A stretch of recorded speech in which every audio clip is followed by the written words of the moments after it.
हरिक्षेत्रम कुरुक्षेत्रम श्रीरंगम सेतु वंदनम।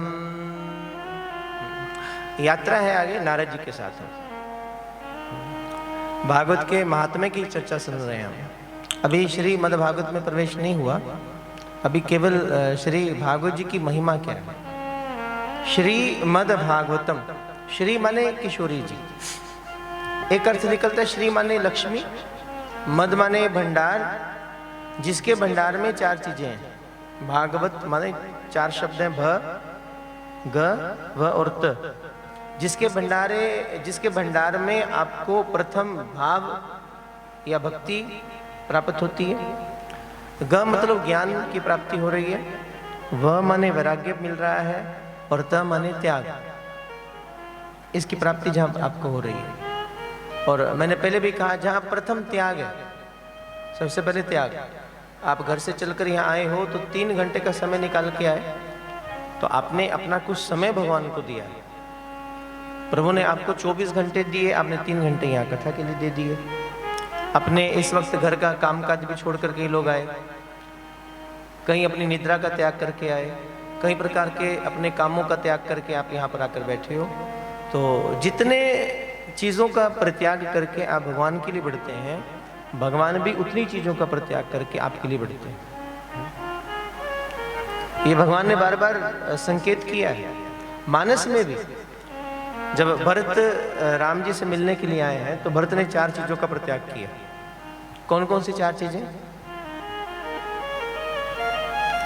अर्थ न धर्म न काम रुचि। अर्थ, धर्म, काम और मोक्ष, चारों चीजों का परित्याग भरत ने राम जी के लिए किया। क्योंकि उन्हें चाहिए क्या? भरत कहते, मुझे निर्वाण भी नहीं चाहिए, नहीं कछु लाल साधन की, नहीं निर्वाण की वांछा। श्यामा सखी कहती है, हे कृष्ण, मुझे आपसे किसी सामाजिक वस्तु का प्रयोजन नहीं है। मैं आपके लिए व्रत रखूं, मैं आपके लिए यज्ञ करूं, मैं आपके लिए कथा सुनूं, मैं सत्संग करूं, लेकिन मेरे मन का प्रयोजन संसार नहीं है। मैं आपके सन्मुख बैठकर संसार की मांग नहीं कर रही हूं। वासुदेव परम योगः, वासुदेव परम तपः, वासुदेव परम ज्ञानम, वासुदेव परम गतिः। आप जो भी कर रहे हैं, आप पूजा पाठ कर रहे हैं, लेकिन प्रयोजन संसार है। आपने व्रत रखे तो व्रत के पीछे लक्ष्य संसार की प्राप्ति करना। आपने यज्ञ किया, लक्ष्य संसार की प्राप्ति है।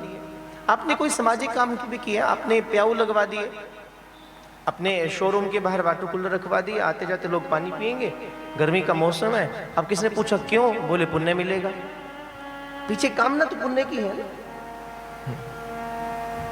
इच्छा कोई है। बोले जब जब आप कोई भी कार्य किसी इच्छा के हेतु कर रहे हैं, किसी कामना के लिए कर रहे हैं, उसका फल तो है, लेकिन उसका फल संसारिक है, इसलिए वो संकेत कर रहे हैं। आप यज्ञ भी करो तो प्रयोजन कृष्ण हो, आप कथा सुनो तो लक्ष्य कृष्ण हो, आप व्रत रखो किस लिए? केवल कृष्ण के लिए। प्रभु मैं आपको प्रसन्न कर पाऊं, मैं किस तरीके से। आप पूजा पद्धति में भी आ रहे हो तो पूजा भी कृष्ण के लिए हो, आप जो भी कर रहे हैं। इसलिए भक्त की हर क्रिया सेवा हो जाती है। हमारी तो सेवा भी कई बार क्रिया रहती है। हम लोग भगवान के लिए भोग बनाते हैं, ठाकुर जी को अर्पण करते हैं। 2 रोटियां भगवान की बनाई, अपनी कम बनाते हो क्योंकि पता है वापस आएगी। जब आपके मन में भाव ये है कि जो अर्पण किया वो वापस ही आएगा, तब वो सेवा नहीं है, तब वो क्रिया है। इसलिए जब भगवान के लिए अर्पण करो तो इस भाव के साथ कि आज प्रभु स्वीकार करेंगे। कौन कहते हैं भगवान आते नहीं, आप मीरा के जैसे बुलाते नहीं। वो आने को तत्पर है। कौन कहते हैं भगवान खाते नहीं, बेर शबरी के जैसे खिलाते नहीं। शबरी जैसी प्रतीक्षा हो, विश्वास हो, आस्था हो कि प्रभु आएंगे, तो पत्थर से भगवान प्रकट हो जाता है।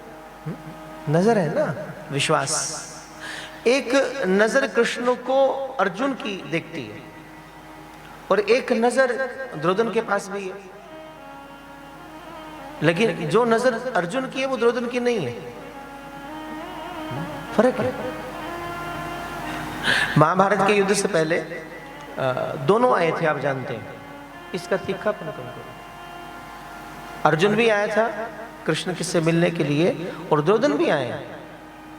भगवान विश्राम कर रहे हैं, लेटे हुए हैं, और पहले कौन आया? कथा आप सुनते रहते हैं। पहले कौन आया था? दुर्योधन आया। तो कहां बैठा था? भगवान के सिर पर। और उसके बाद कौन आया? अर्जुन। वो कहां बैठा है? चरणों की ओर। संकेत समझिएगा, अर्जुन माने विनम्रता और दुर्योधन माने अहंकार। विनम्रता जब भी आएगी चरणों की ओर आती है। विनम्रता जब भी आएगी चरणों की ओर आएगी, और अहंकार जब भी आता है तो सर पे चढ़ के आता है। इसलिए दुर्योधन कहां बैठा है?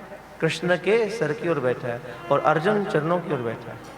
भगवान के नेत्र खुले तो आंख पहले कहां गई? स्वाभाविक है, जब आप सोकर उठते हैं तो आपकी नजर पहले सामने जाएगी। तो सामने कौन दिखा? अर्जुन। और भगवान उठ के बैठ गए। बोले अर्जुन तू? अब दुर्योधन को लगा मुझे तो देखा ही नहीं, और कहीं ऐसा ना हो मुझसे पहले ये कुछ मांग के चला जाए। तो फिर दुर्योधन सामने आए। अर्जुन को नहीं बताना पड़ा कि मैं हूं, लेकिन दुर्योधन को सामने आना पड़ा, अपना परिचय देना पड़ा। कृष्ण मैं भी हूं। संकेत है। विनम्रता को नहीं बताना पड़ता कि मैं हूं। विनम्रता होगी तो दिखेगी, पर अहंकार को बताना पड़ता है, खबर देनी पड़ती है मैं भी हूं, मुझे भी एक बार देखो। अहंकार दिखाता है अपने आप को, शो करेगा। विनम्रता नहीं दिखाता। जहां विनम्रता है वहां झुकाव है। अहंकार थोड़ा अकड़ा हुआ है, अहम थोड़ा अकड़ में है, उसे बताना पड़ता है। दुर्योधन ने कहा कृष्ण मैं पहले आया। बोले लेकिन मैंने तो इसको पहले देखा। बोले भले आपने इसको देखा हो, लेकिन पहले आगमन मेरा हुआ, तो मेरा अधिकार है मैं आपसे कुछ मांग लूं। कृष्ण मुस्कुराए। अच्छी बात है, आप मांग लीजिए, पर उससे पहले मेरी बात सुन लीजिए। एक और मेरी पूरी सेना होगी, और एक और मैं निहत्था अस्त्र शस्त्र ना उठाऊंगा, मेरी प्रतिज्ञा है। अब निर्णय आपको करना है।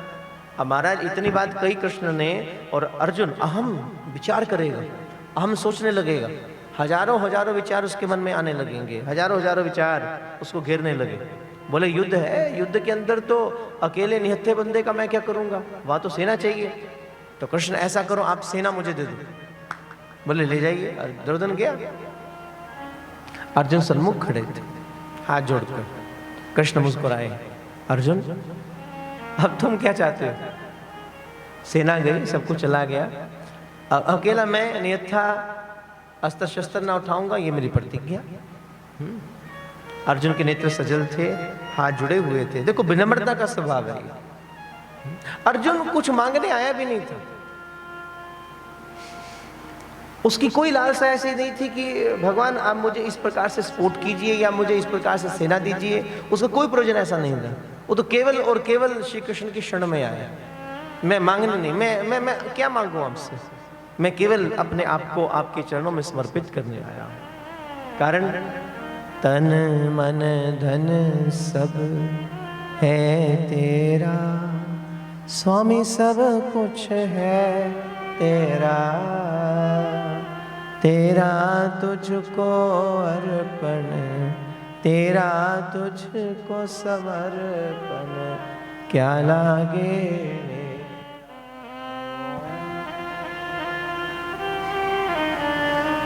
विषय विकार मिटावो, पाप हरो देवा, स्वामी कष्ट हरो देवा, श्रद्धा भक्ति बढ़ावो, श्रद्धा प्रेम बढ़ाओ, संतन की सेवा। ओम जय जगदीश हरे। तुम हो एक गोचर, सबके प्राणपति, स्वामी सबके प्राणपति, किस विध मिलो दयालु, किस विध मिलो दयालु, तुमको मैं कुमति। ओम जय जगदीश हरे। अर्जुन मांगने नहीं है, बस शरणागति। मैं आपकी शरण में हूं, जो आप चाहे सो हो, जो आप चाहे सो हो। बस मैं अपने आप को आपके समर्पित करता हूं। समर्पण माने अब अपना विचार नहीं है। समर्पण शब्द कहना बहुत आसान है और समर्पण करना बड़ा मुश्किल है। गुरु के सन्मुख जाइए, पुष्प चढ़ाओ, फल चढ़ाओ, लेकिन पूजना क्या कहती है? सर्वप्रथम अपने विचारों को ही चढ़ाना, ये वास्तविक पूजा है। अपने मन को ले जाकर अपने गुरु के चरणों में रख देना। जय जय श्री राधे, जय जय श्री राधे श्याम। क्या बात कर रहे थे? भूल गया।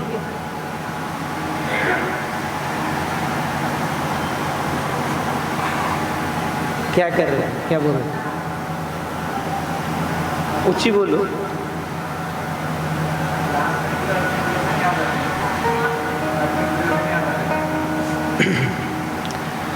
विनम्रता और अहंकार। भक्ति का लक्षण क्या है? भक्त का लक्षण, जैसे ही आपके चित्त में भक्ति प्रकट होती है, सर्वप्रथम आप विनम्र हो जाएंगे। और विनम्रता जहां होगी वहां भगवान को नहीं बुलाना पड़ता, प्रभु स्वयं आ जाते हैं। अब शबरी की कितनी विनम्रता। शबरी को चल के राम जी तक नहीं जाना, बल्कि राम को चल के शबरी तक आना। विद्रानी में कितनी विनम्रता। विद्रानी चलकर कृष्ण तक नहीं गई हैं, बल्कि द्वारिकाधीश स्वयं नंगे पग चलकर विद्रानी की कुटिया तक पहुंच गए। विनम्रता। इसलिए जैसे ही भागवत का प्रथम शब्द भक्ति, जब श्री जी करुणा करती हैं तो सर्वप्रथम आपके चित्त में भक्ति की सृजना होती है। और भक्ति के प्रकट होते ही, भक्ति के आते ही लक्षण है, मैंने कल भी कहा था, नेत्र भरेंगे तो समझना भाव प्रकट हो रहा है।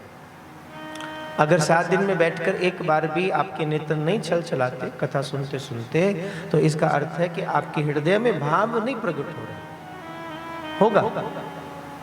प्रथम लक्षण यही है, सा तस्मिन् परम प्रेम रूपा।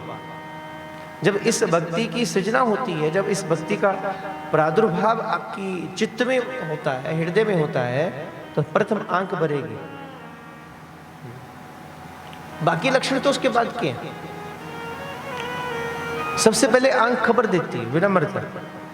आप विनम्र हो जाएंगे, आप झुक जाएंगे। तभी प्रणाम की महिमा है। हमारे यहाँ प्रणाम सिखाया जाता है। प्रणाम मतलब नमस्कार, झुको। क्योंकि जितना तुम झुके उतना तुम्हारा अहंकार टूटता है, और जितना अहंकार टूटा उतने तुम विनम्र हुए, और जितनी विनम्रता हुई उतना परमात्मा बरसेगा, उतना आप भगवान के करीब आएंगे। बिन सहजता के, बिन विनम्रता के प्रभु नहीं मिलते, नहीं प्राप्त होते। इसलिए भक्ति की विशेषता है सर्वप्रथम विनम्रता, चुके आप।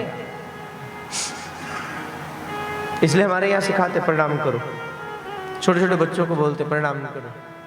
किसके सामने मैटर नहीं कर रहा, बस प्रणाम। व्यक्ति के सामने कर रहे हो, वस्तु के सामने कर रहे हो, पेड़ पौधों के सामने करो। पीपल देवता हमने प्रणाम किया, वट देवता हम प्रणाम कर रहे हैं। हमारे यहाँ तो हर कंकर शंकर है।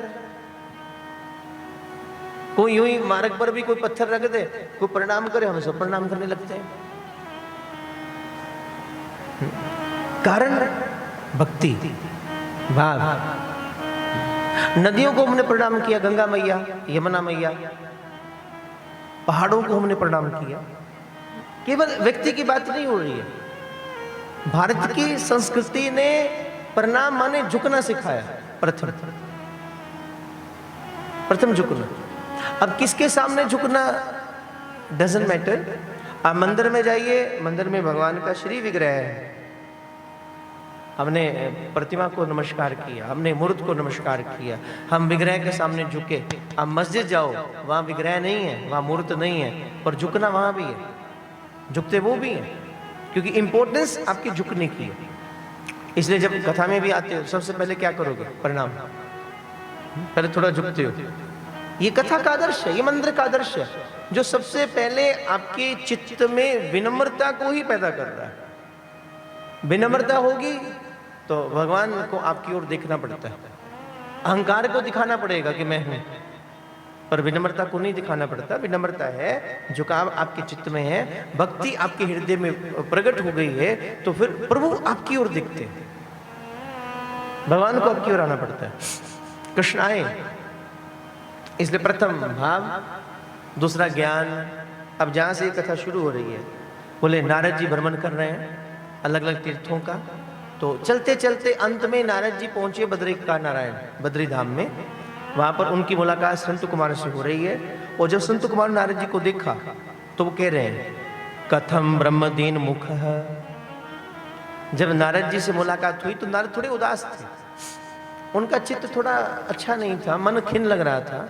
तो प्रश्न भी यही किया, कथम ब्रह्मदीन मुख, आपका मुख थोड़ा कुमलाया हुआ है, आप थोड़े उदास दिखते हैं। और संत की उदासी अपने लिए नहीं होती, संत उदास भी होगा तो वो जन कल्याण के लिए होगा। अगर उसको उदास भी दिखेगा तो अपने लिए नहीं है, वो संसार के कल्याण का सोच रहा है। तो नारद जी से पूछा उन्होंने, आप दुखी क्यों हैं? आप चिंता तरु भगवान, आपके चेहरे पर चिंता दिखती है, क्या हुआ? तो नारद जी ने कहा, मैं इस वक्त सभी तीर्थों का दर्शन करके आ रहा हूं। अब ये सुनकर बड़े हैरान, क्योंकि बड़े ध्यान से बात को सुनना, तीर्थ का दर्शन करने के बाद उदासी नहीं होगी। तीर्थ का दर्शन करने के बाद आपका मन आनंद से परिपूर्ण होगा। पर यहां पर नारद कह रहे, मैं अलग अलग तीर्थों पर गया हूं, और कहां कहां गए वही वर्णन कर रहे हैं कि पुष्करम प्रयागम च काशीम गोदावरीम। मैंने पुष्कर राज्य का दर्शन किया, काशी में गया, प्रयागराज त्रिवेणी में स्नान किया, गंगा सरस्वती का संगम जहां पर यमुना जी के संग में है। हरिक्षेत्रम माने हरिद्वार का दर्शन किया, कुरुक्षेत्र में आया, श्रीरंग सेतु वंदनम रामेश्वर भगवान का दर्शन किया। मैंने सभी तीर्थों का भ्रमण किया। अब संत कुमार ने पूछा, लेकिन तीर्थ भ्रमण तो चित्त को शांति देता है, उदासी को खत्म करता है, आप उदास हैं क्यों? बोले, जो आज मैंने तीर्थों में देखा उसको देखकर मन उदास है। ऐसा क्या देखा? क्योंकि ध्यान दीजिए, तीर्थों की महिमा क्या है, तीर्थ की विशेषता क्यों है? कभी किसी भक्त ने, कभी किसी साधु ने, किसी संत ने तीर्थ पर तप किया, साधना की। आज भी आप वहां पर जाइए, तीर्थ घूमने के लिए नहीं है। आप कभी हरिद्वार जाइए तो Haridwar is not a picnic spot. आप खाने पीने नहीं गए हो, आप घूमने नहीं गए हो, आप तीर्थ में कुछ पाने के लिए गए हो। इसलिए जब भी जाओ किसी भी स्थान पर तो कुछ समय निकालकर, गंगा जी गए तो गंगा जी के तट पर बैठो, तीर्थ की महिमा जाकर सुनो। वहां पर जिस भी तीर्थ क्षेत्र में गए हो, वहां के साधुओं से, ब्राह्मणों से उस तीर्थ क्षेत्र की महिमा क्या है वो सुननी चाहिए, ताकि उससे आपके चित्त में उसकी जब महिमा सुनोगे तो उसके प्रति आपकी आस्था, आपका विश्वास और बढ़ेगा। और फिर कुछ पल बैठकर वहां साधना करो, वहां तप करो, वहां सत्संग करो, ताकि वहां जो किसी साधु की, किसी तपस्वी की साधना को जो ऊर्जा है वो आज भी आपको प्राप्त होगी। उसे संग में लेकर आओ, उसे संग लेकर आओगी तो आपका मन आनंद से परिपूर्ण होगा। हम लोग गए, थोड़ा घूमकर आगे, खा पी के आए, और मिला क्या? कुछ भी नहीं। नारद वही कह रहे हैं, मैं गया तो सही, लेकिन मुझे शांति नहीं मिल रही। बोले क्यों? जो मैंने देखा वो मन को दुख देने वाला था। ये जो घटना ये लिखी गई है, ये आज से 5500 साल पहले की, नियर अबाउट 5000 साल से ऊपर हो गया। उस वक्त नारद कह रहे हैं कि मैंने भ्रमण किया, और भ्रमण करते वक्त जो मैंने देखा, और क्या देखा? सर्वप्रथम सत्यम नास्ति। अब सत्य नहीं रहा, लोग बहुत झूठ बोलने लगे, छोटी छोटी बात पर लोग झूठ बोलते हैं, ये देखकर मन दुखी हो रहा है। दूसरे तपह, तप नहीं रहा जीवन में। शोच, शोच माने यम नियम, शिष्टाचार, लियाकत, तरीका, सलीका, बैठने का, उठने का, बोलचाल का, आदर सत्कार, ये सब नहीं दिख रहा मुझे। उससे आगे दया, दानम ना विद्यते, लोगों के मन में दया नहीं दिख रही। दान की महिमा लुप्त हो रही है। लोग कुछ दे भी रहे हैं तो अपने नाम करने के लिए, लोग दान भी कर रहे हैं तो इसलिए नहीं, क्योंकि ध्यान देना, जब आपसे कोई मांगने के लिए आए, अपने आप को दाता मत समझना। दाता एक नाम, भिखारी सारी दुनिया। उस वक्त ये महसूस करना, हे प्रभु आपकी बड़ी कृपा है कि आज मैं इस जगह पर हूं जहां से मैं दे सकूं, उस जगह पर नहीं जहां से मांगना पड़े। और मांगने वाला आपसे लेकर आपको बड़ा कर रहा है, आप बड़े हो नहीं, तब धन्यवाद देना, प्रभु आपने समर्थ्य दी है, तब आज मैं देने के काबिल बना। झुकाव। एक सेठ दान देता था हर रोज, वस्त्र दान, अन्न दान, जो जो समर्थ था देते रहना, और कभी मना नहीं की। लेकिन जब वो देता था तो उसका अंदाज कुछ विलग होता था, उसका सर झुका रहता था, और कई बार तो उसकी आंखों में पानी होता था, उसके नेत्र सजल होते थे। तो एक दिन एक व्यक्ति ने पूछ लिया, बोले सरकार एक बात बताइए, मैंने बहुत लोग देखे देने वाले अकड़ कर छाती चौड़ी करके देते हैं, पर मैंने पहली बार आपको देखा, जब भी आप देते हो तो आपका सर झुका रहता है, आपके नेत्र सजल रहते हैं, इसका कारण। तो बोले इतनी बात सुन के सेठ रो पड़ा, और जो शब्द उसने कहे, बोले देनहार कोई और है, मैं देने वाला नहीं हूं, देने वाला तो राम जी हैं, वो दिन रात दे रहे हैं, वो मुझे देते मैं आगे दे देता हूं। देनहार कोई और है, देत रहत दिन रैन, और वो दिन रात लुटा रहा है, वो दिन रात दे रहा है। देनहार कोई और है, देत रहत दिन रैन, लोग भ्रम हम पर करें, ताते नीचे नैन। लेकिन लोगों को भ्रम हो गया, लोग ये विचार कर रहे हैं कि सेठ दे रहा है, जबकि सेठ की औकात नहीं है कि मैं देने वाला हूं। देने वाले राम जी हैं, वो मुझे देते हैं और मैं उनका दिया हुआ थोड़ा आगे बढ़ा देता हूं, मैं उनका दिया थोड़ा आगे कर देता हूं। और लोगों को भ्रम होता है कि सेठ दे रहा है, इसलिए शर्म के मारे सर झुक जाता है, नहीं तो सजल हो जाते हैं। इसलिए जब जब भी आपको मौका मिले ना कुछ देने का, तो फिर दाता बनकर मत देना, थोड़ा झुक कर देना। और वो आपने बड़ी कृपा की है, कोटि धन्यवाद, आपने समर्थ्य दिया है कुछ देने का। और समर्थ्य हो तो ये भी ध्यान रखो, कई बार होता बहुत कुछ है, लेकिन साथ में देने वाला हृदय नहीं होता। इसलिए भगवान को दो, प्रभु जितना जीवन में बढ़े, अन्न बढ़े, तो मैं आप जितनी कृपा करो मैं उतना ही हाथों से लौटाता रहूं। अन्न बढ़े, धन बढ़े, तो जितना अधिक हो सके उतना दीन दुखी की सेवा के लिए लगाओ। और दान की महिमा भी तभी है जब इस हाथ से दो और इसको खबर भी ना लगे जिंदगी भर कि कुछ दिया भी। बोले भगवान की आप सेवा करते हो, दिन सेवा कर रहे हो, और भगवान आपकी सेवा स्वीकार कर रहे हैं, इस बात की खबर आपको कैसे लगती है? आपने खूब दिया, दान दक्षिणा भी दी, वस्त्र भी दिया, अन्न भी दिया, ठाकुर जी की सेवा भी की, लेकिन भगवान ने आपकी सेवा स्वीकार की, ये खबर कैसे लगेगी? उसका एक ही कसौटी है, जब आपने दिया और आप भूल गए, आपको पता ही नहीं, आपको याद ही नहीं, या फिर मान लो इंसानी फितरत है, कुछ याद भी रहे और को पूछे तुमने इतना कुछ बनाया नहीं। अब अर्जुन को देखो, अर्जुन खड़ा हाथ जोड़ के विनम्रता, नहीं मांगने नहीं आया, शरणागति लेने आया, आपकी शरण में आ गया, आप स्वीकार कर लेना बस। आपकी कृपा साथ में है तो फिर सब कुछ है।